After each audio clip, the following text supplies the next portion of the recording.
All right, we are live. Welcome to the show. This is another edition of Prophecy and Politics. We're going to look at the attack on young men and H1B visas. I need to make sure that I'm live on Instagram. Okay, we got it going. So we are live on Instagram, X. Let's see, make sure that it's going on Rumble. I believe we are up and running. Okay. Okay. All right. Welcome to the show. This is, again, another edition of Prophecy and Politics. This is going to be a little bit of a different one. I feel like this show is largely going to be a rant because this is a subject that makes me mad. The topic today, even though this is Prophecy and Politics, the topic today is the attack on young men and H1B visas. Let me start with the question. A couple of questions here. Do you think generally it would be a good idea if the country had, if the citizens of America were more moral, if we had more moral people? Do you think that would be a good idea? Do you think it would be good if more Americans were going to church? Do you think it would be good? Obviously, these are rhetorical questions. Do you think it would be good if more young men um, were fathers? Do you think it would be better if we had more families in America with two parents, where the dad's actually there? Two parents. Do you think it would be better if we had more intact families, not only intact families with two parents, the mother and father? Now I have to clarify that in 2025, but also where the father can work a job where he can afford for mom to stay home and watch the kids. Do you think that would be a better situation for America if we had all those things? I think most people listening, because most people listening to this show are going to be conservatives, but I think most people listening, even in the general public in America, would agree that all of those things would be good things. All of those things would be good things. What if I could tell you that there is one thing that you could do, one thing that this country could strive for? If we fix this one thing, all those other things would improve automatically. All those, the rates of families that are intact, and the rates of people who are moral and going to church, and the rates of kids who are raised in a home with both parents, and where dad can be the breadwinner to support a mom staying at home. Uh, all those things would rise if we could fix one thing. You'd probably want to know what that one thing is, right? And you'd probably say, well, that should be important. I would suggest to you, not only is that important, but it is like the single most important thing in politics. It's the most important thing. I mean, this is the best. A nation is built on families. A lot of us know that intuitively, but it's reality. As strong as families are in a nation, that's how strong a nation is. And so if we can improve the families in this country, we can strengthen the nation. There is nothing more important than that in this country. And really in the bigger eternal scope of things, there's not much more that's more important than that when we're talking politically and as it relates to eternal realities, the salvation of men and of people and of this country. So if there was one thing that you could do to fix all of those things, you would want to do it, right? I mean, obviously, you would say, okay, if we can make it so that there's more dads in the home, there's more two-parent homes, mom and dad, mom gets to stay home, dad's working, they can afford to do that, then you would want to improve that, right? If there's one thing that can make all those other things happen, that should be the thing you focus on. Well, I'm here to tell you that, yes, there is one thing that you can do that would fix all those other things. And what is that? That is creating well-paying jobs for young men. That's it. Create more and more well-paying jobs for young men, and you can solve all those other issues. All those other, and think of the downstream effects I mean, there would be less people on welfare, less people in jail. We know that when you have a two-parent home, there's less chance that the kids are going to end up in jail. Thank you for those who have joined. Nice to see you guys. I see the hellos in the comments. YouTube is represented. I'm not seeing. Where's my people on X and Facebook and Rumble? This is streaming on all of those platforms, Instagram, all that. But I see you guys at YouTube. Hello. So there is one thing that you can do that would fix all those things. So I am passionate about this. I have always been passionate about the American worker, about the middle class, the average Joe. I mean, I'm a capitalist. Don't get me wrong. I care about whether or not we create a good business in an environment for business leaders, because those that usually means you're going to create more jobs. But there's limits to that. And things can go so far where the balance of power gets out of whack for the workers. I think that's where we are today. Okay, let me jump right into the point here. We're talking about the attack on young men and H1B visas, and I do think there is a generational divide on this issue today. A generational divide between the the older generation today, well, the boomers, right? And there's a lot of attacks on boomers. Some of it is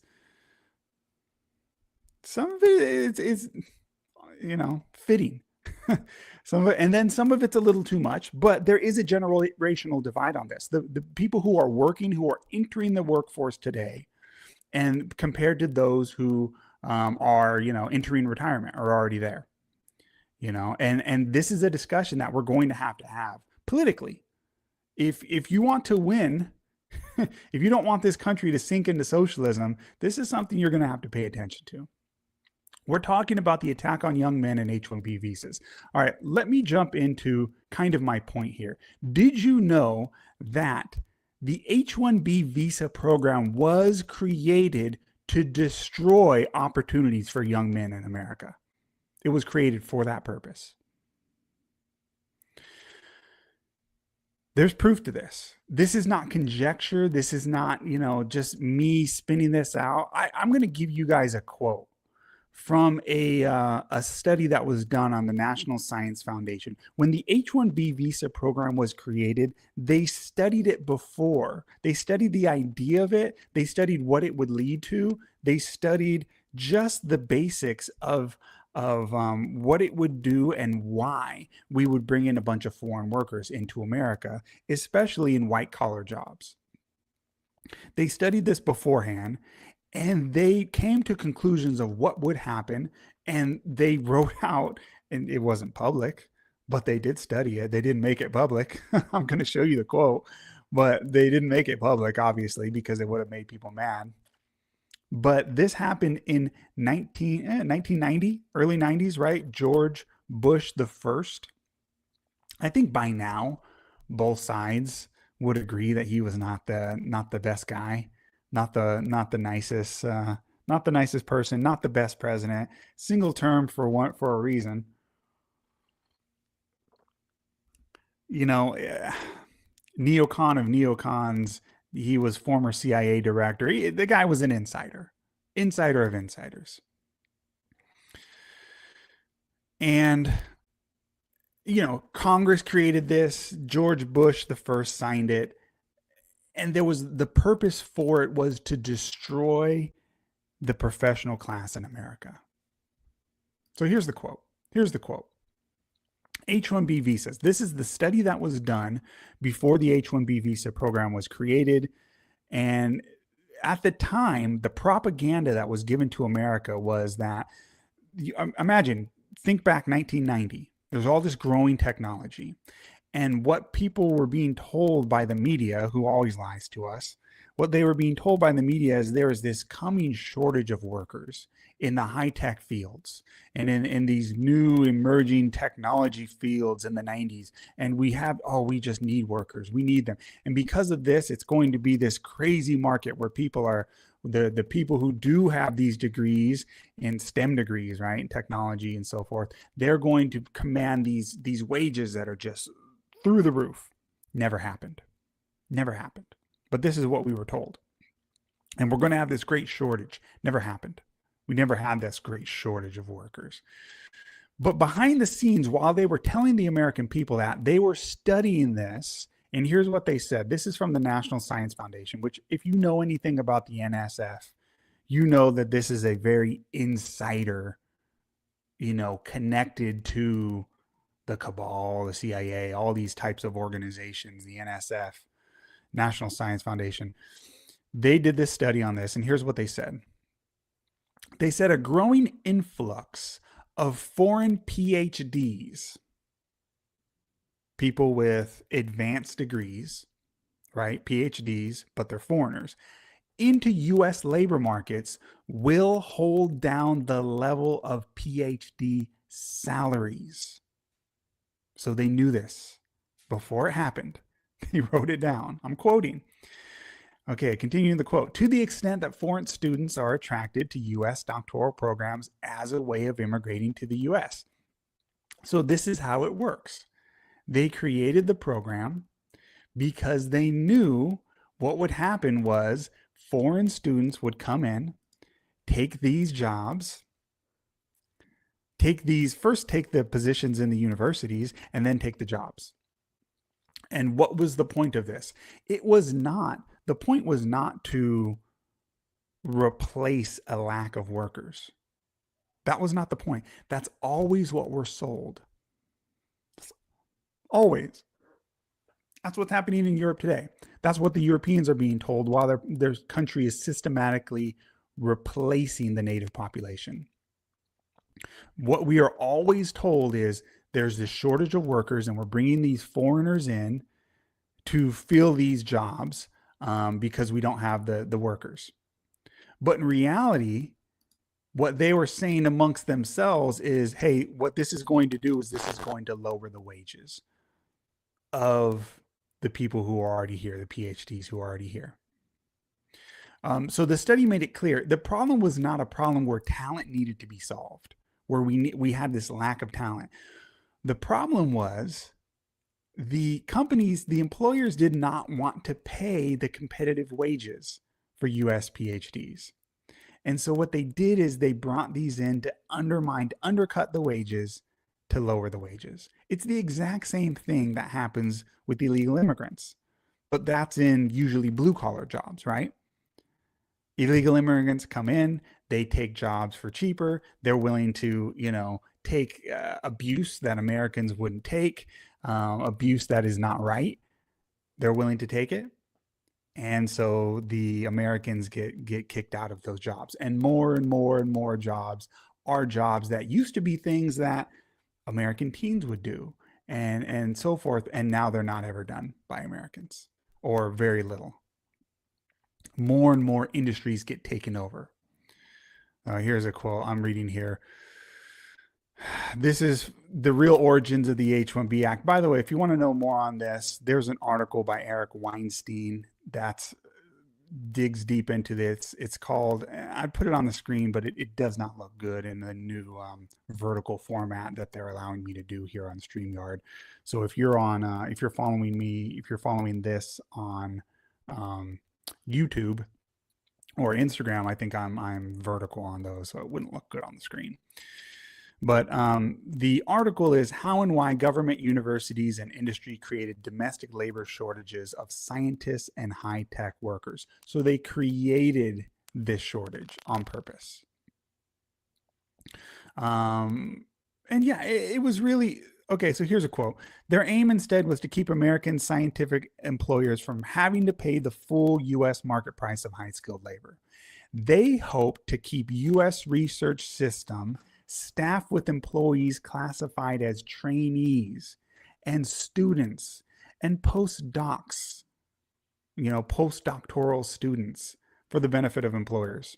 The result would be to render the U.S. scientific workforce more docile and pliable to authority and senior researchers by attempting to ensure this labor market was always flooded largely by employer-friendly visa holders who would take a lower wage. So they did this on purpose in order.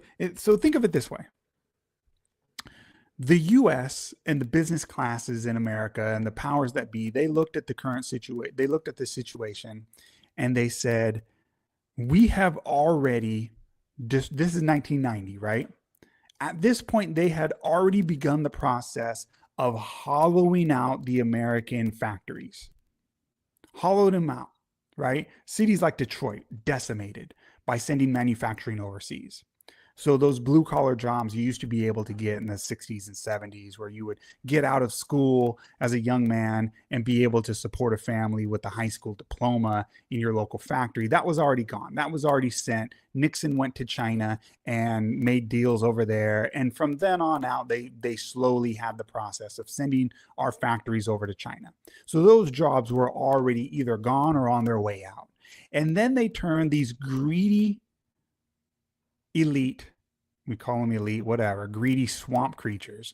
They turned around and said, all right, we've already made a killing off of shipping all these blue collar jobs over to China. We screwed all the young men in America who just want to work a factory job and support a family. We already screwed them over.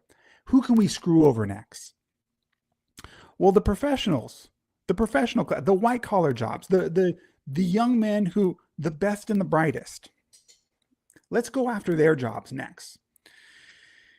And they said, you know, this type of field, middle class, professional, white collar jobs, these have traditionally in America been the stepping stone from going from lower class to middle class to upper class. It's a story as old as the country. You know, people would come to America. The first generation, the parents would work their butts off, maybe run some kind of business or something like that. And then, you know, whether they were whatever, whether they were from, you know, Southeast Asia and they're setting up a donut shop and they make a killing off that on the West Coast, or whether they were, you know, Jewish immigrants in New York and they're setting up a garment factory in the, you know, early 1900s and something like that, right? This has been the story. And the parents would come, or if they were native, you know, just Americans who've been here for generations, they would work hard in some field, make decent money, but still have to, you know, work a crazy amount of hours the whole life. And they would tell their kids, you're going to go to college, you're going to get a professional degree, and you're going to raise our family up to the next level. And their kids would go into becoming doctors and lawyers and engineers, right? And scientists and things like that. This was what happened in the 40s and 50s and 60s and 70s, right? These kinds of, this was the ticket. If you were a bright young man, you could go into these kind of fields, these white collar professional degrees, and you can lift your entire family into the upper middle class. And it was the type of jobs that had high mobility. And it was the system we created in America where it's a meritocracy. If you were willing to put the work in and you had the talent, you would get paid well for this. And what the greedy swamp creatures in Washington, D.C. looked at, and they said, first of all, we're going to ship off all the jobs for the young men in blue collar jobs. And now that we've done that, where else can we make even more money? Okay, we'll do it through shipping off these white collar jobs, because the white collar jobs, the professional degrees, are a threat to the swamp in Washington, D.C. Why are they a threat? Because if you get up to the upper middle class, you start making the amount of money where now you have a legacy, now you have some influence over your community. It's one thing for you to be a factory worker and be able to, you know, have a white picket fence and be able to support mom to stay home and raise your kids and, you know, be able to go on vacation once a year, and that's one thing. You start raising up from nothing to, okay, now I have a professional degree, I'm an engineer, and I'm making this kind of money. Now you can families start raising up that way, and you start becoming respected members of your community. These kind of people start having free time to chat and rub elbows and start looking at the country and saying, hey, we're getting screwed. It starts to be a threat to the powers that be. They did not want this professional class of scientists and engineers and people like this, tech degree people, they did not want these people rising up to the extent where they could threaten the established political club, where they could start knocking on the doors of the club and saying, we want things better for our family and you guys are screwing us. They would rather have a docile workforce that is not loyal to America, that's foreign, that can be easily replaced. Bring them in, they have a problem, get rid of them. You know, you bring in a foreign H1B visa worker, and if their employer can basically decide if they're going to be deported, you know what kind of power that gives the employer? It's one thing you work for a job and you say, well, I don't like the way my boss is treating me, and you mouth off and you get fired. Maybe you can go down the street and get another job or something. You try to avoid that, but your life isn't ruined. It's another thing if you're coming from India, right? And you have a job in America paying the kind of wages that are undercutting American workers, but is far more than you would ever make in India. It's not even close. And the threat is you could get deported if you lose your job. So it's a docile workforce. They would rather have that.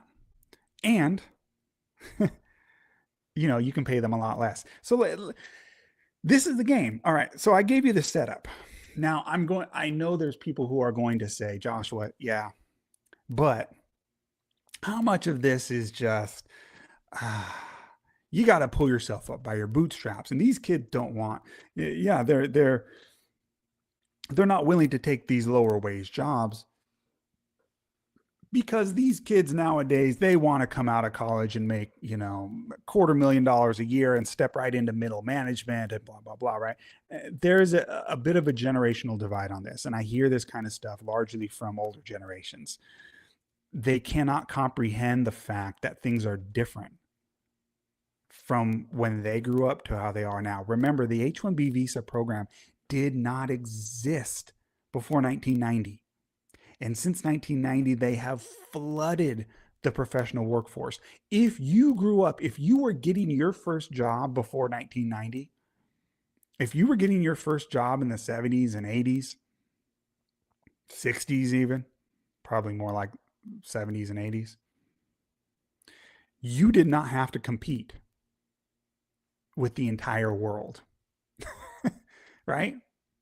It's different when you have to. This is different. It's not what you grew up in. And so they'll say, well, these young people, how much of this is just these young kids, these college kids are lazy and they want these great jobs that are coming. All right, let me address these things, because this is not reality. And I think the older generations really need to come to terms with the reality that the young people are facing today. First of all, this idea of young people being lazy. That's true of every generation. We all know that. There's a certain degree of teenagerism that's always been there. Maybe less so back in the day. Why? Because back in the day, there were jobs that you can do and you were expected to do as a teenager. The reason why American schools today still have summers off is because we expected teenagers to go work in the fields at harvest time in the summer. We expected that. That was something Americans did. That was something white kids, high school white kids did. Large amounts. You would get a summer job and you would do that back in the 60s and so forth, right?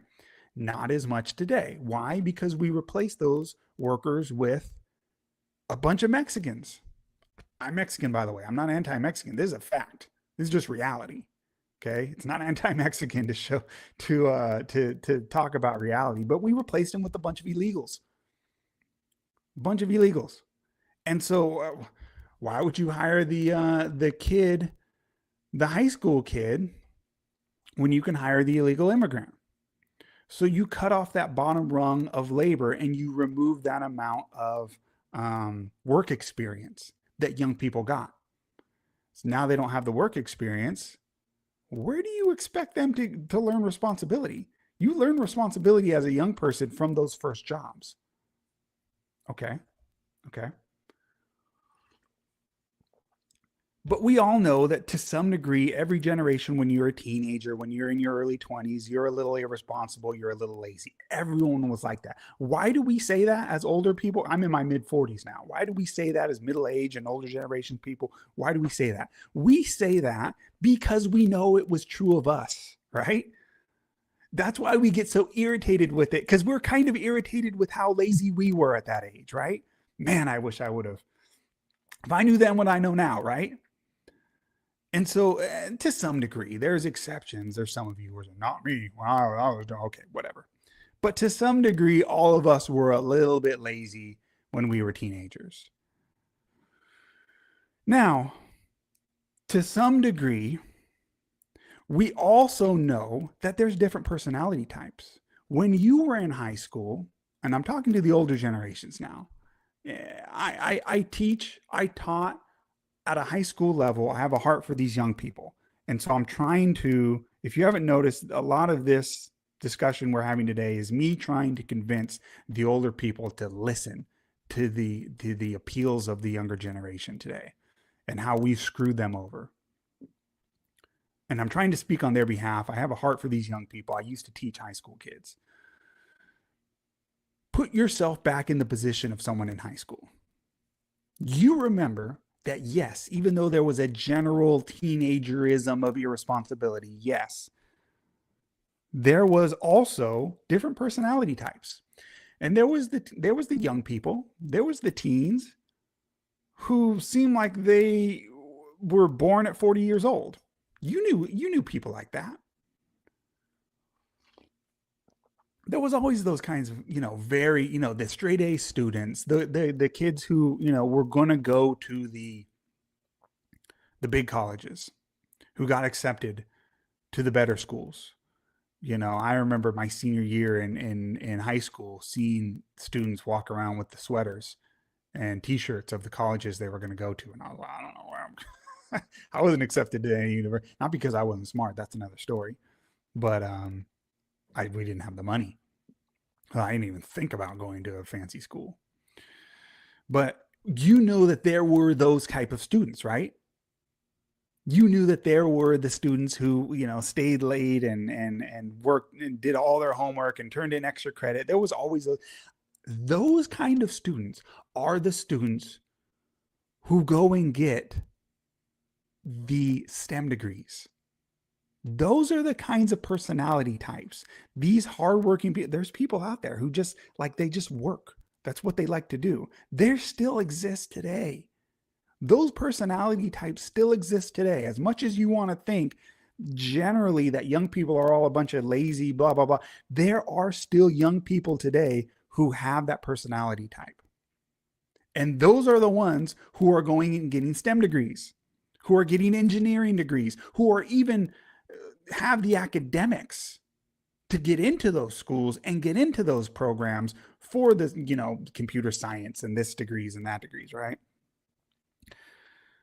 These are the kinds of people. But these kinds of people are not getting jobs when they go through college and graduate. The jobs are not available. This is how we've screwed them over.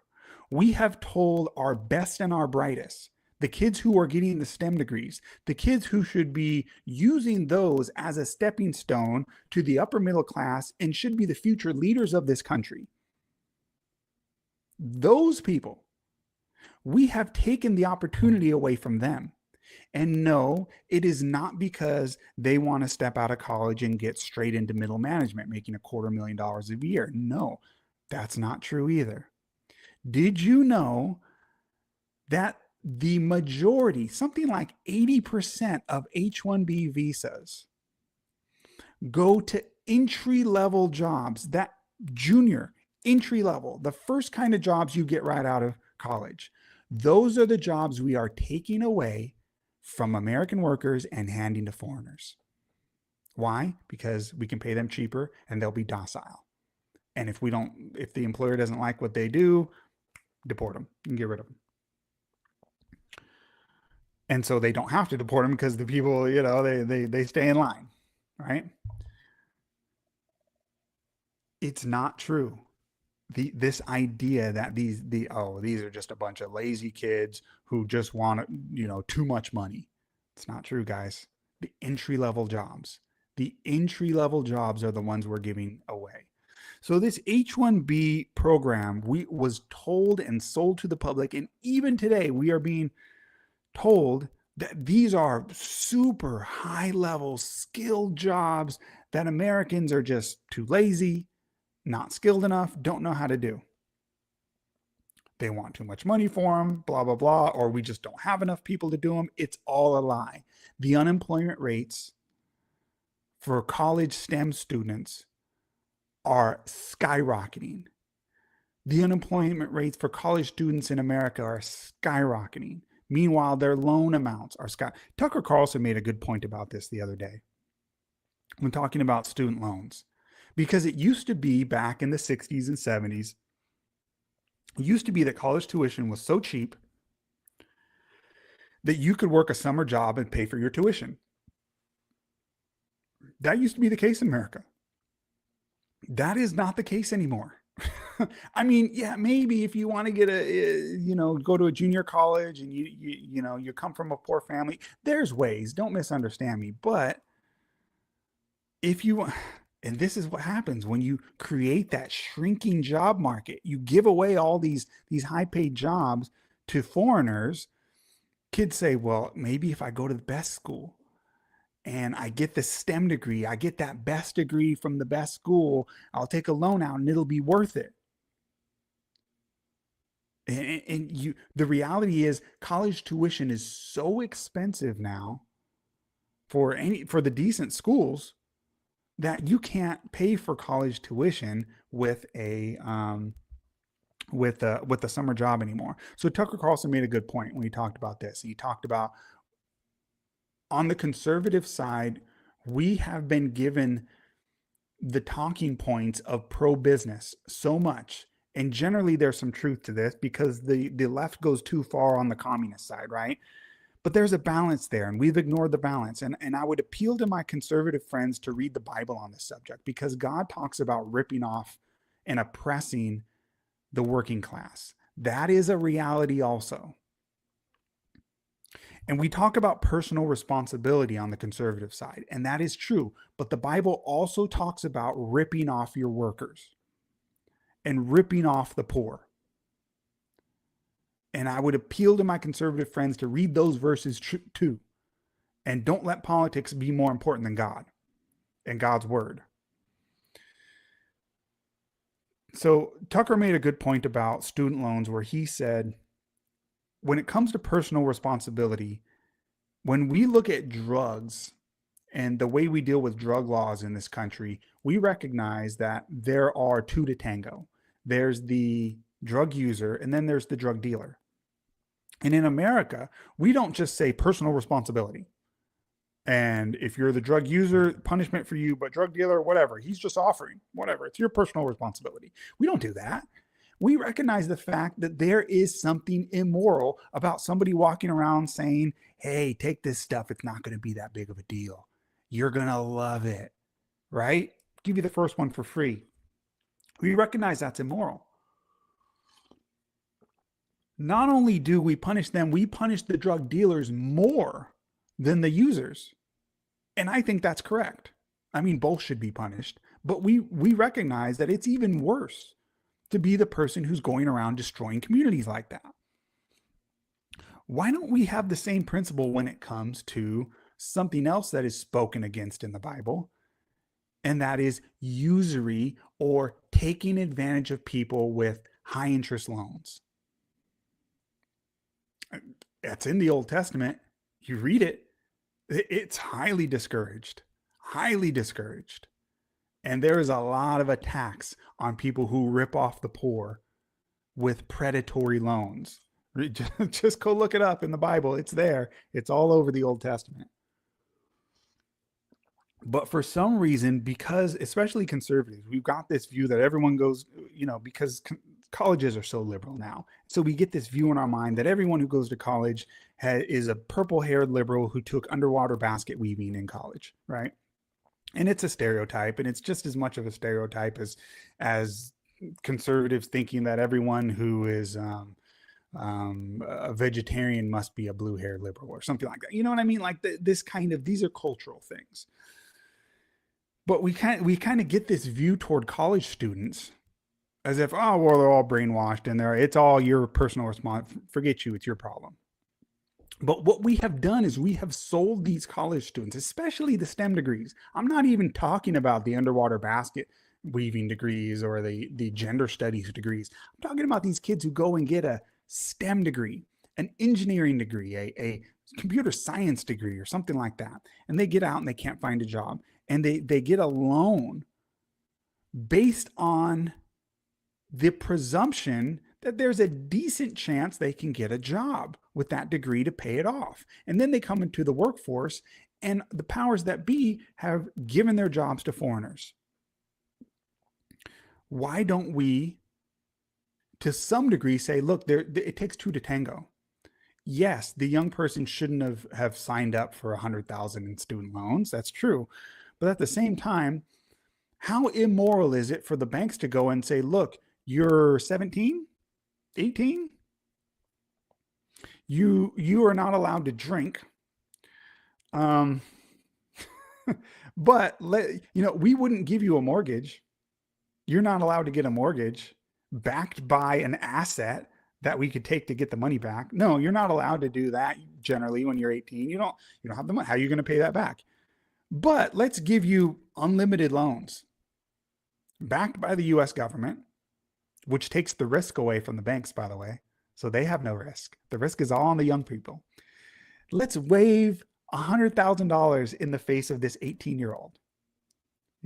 Maybe 80, maybe 60,000, whatever, right? $40,000.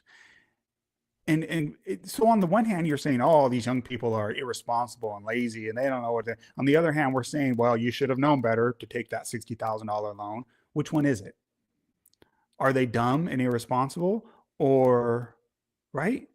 I'm not saying completely let them off the hook, but I mean, come on. There's got to be some responsibility with the people who are making the loans too. And there's got to be some compassion for these young people who have been sold a pipe dream that they're going to be able to pay these loans off because they're going to get a good job. And then the job's not available. Again, I started the show off by saying,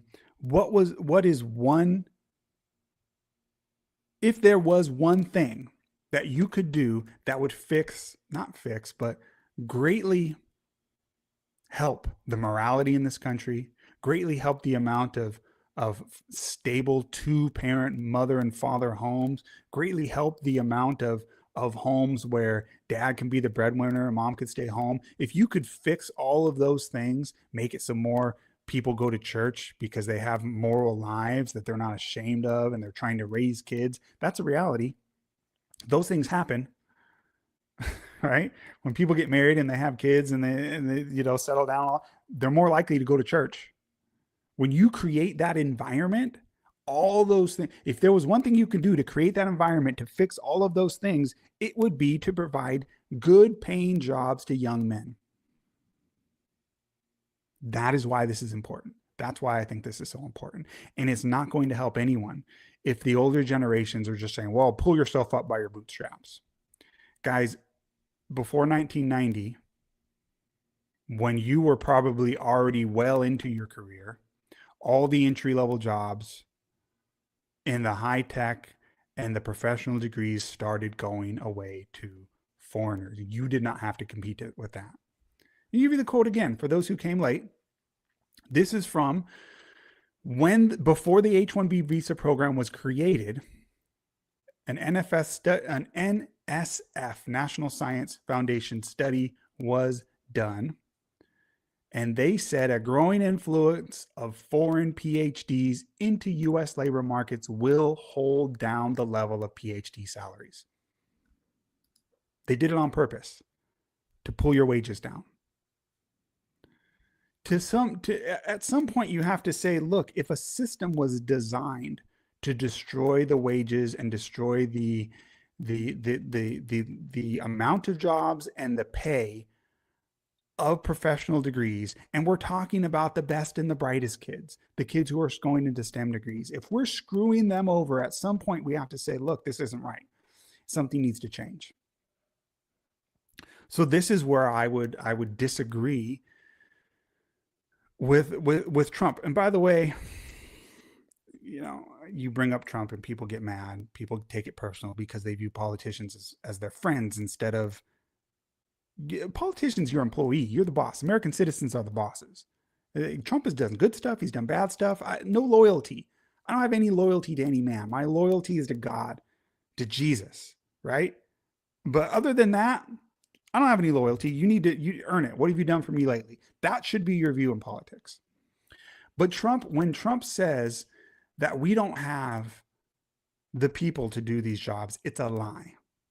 Guys, let me give you some historical perspective, and we'll end on this here.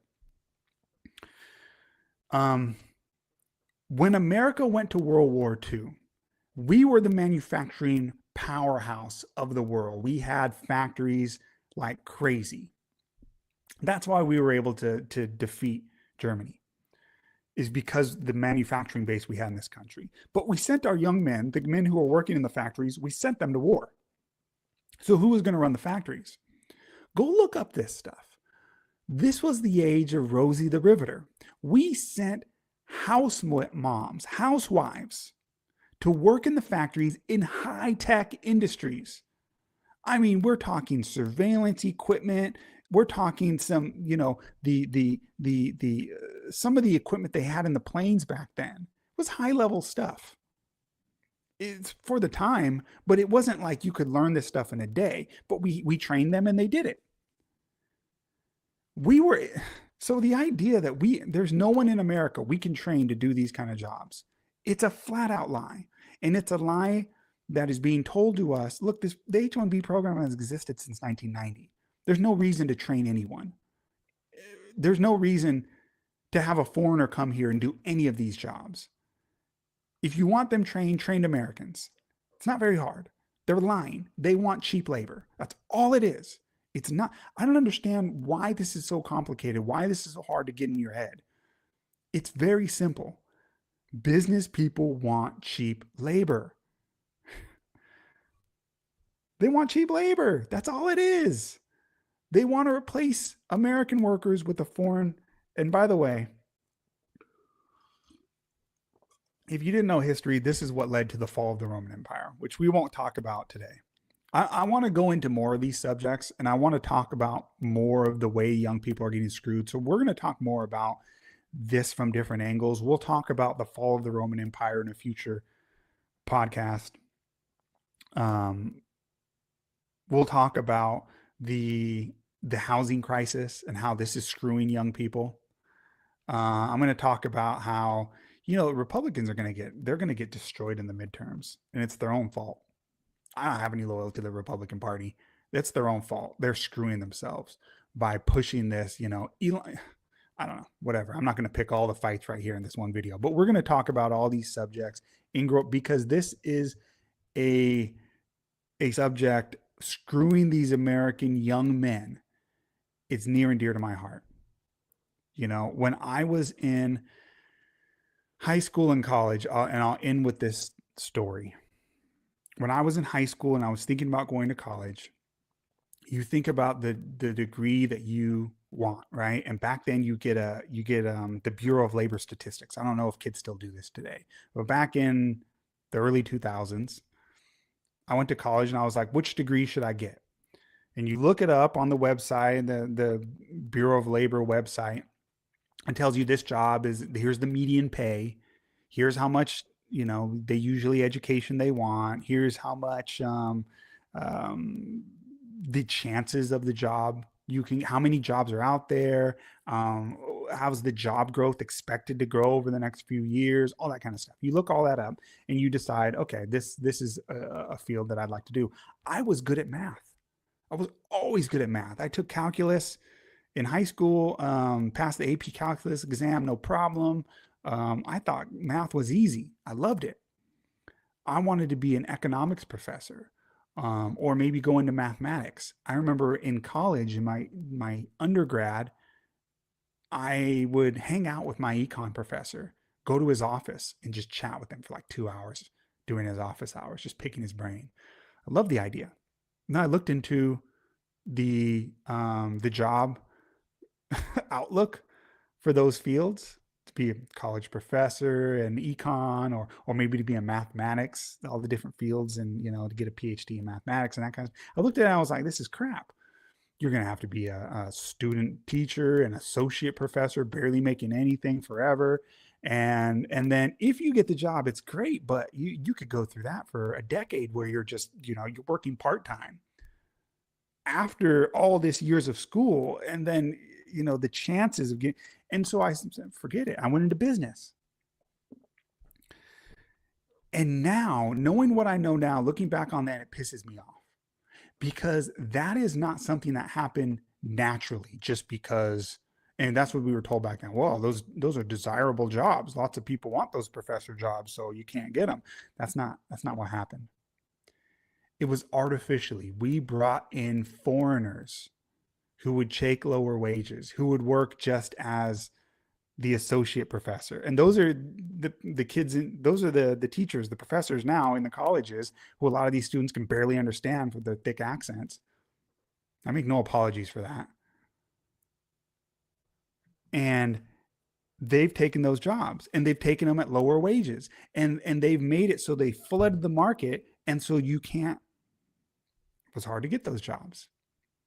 It changed what I could have gone through when I was a young man. And I hate the fact that this is still happening today. And we're being lied to this day, being told, well, Americans don't want to do these jobs. And Americans, they're lazy and spoiled and they want too much money and this, that, and the other. It's all a flat out lie. It's just greed. It's just greed. It's greed that's keeping this country from having more intact families. There's the direct line. There's greed in our upper classes that is ruining the morality of this country. How many young people would be kept out of jail and kept out of trouble if they had a stable home with two parents? How much indoctrination would they be spared if mom could stay home and homeschool them? All these things could be fixed. All these things could be fixed if we weren't just lying to ourselves about the way we're screwing our young men. All right, that's the show. We're going to talk more about, and I'll stream this as a podcast, follow on Apple Podcasts and Spotify. Again, this is on YouTube, Facebook, Instagram, X, Rumble. Please like, share, subscribe, and all those places.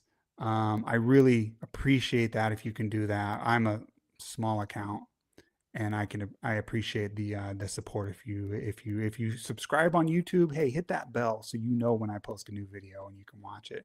Share it if you like it. But I will cover the other topics in the future. We'll talk about the housing market. We'll talk about some of the other ways that these young men are getting screwed today. All right, thank you guys, and God bless. We'll see you next time.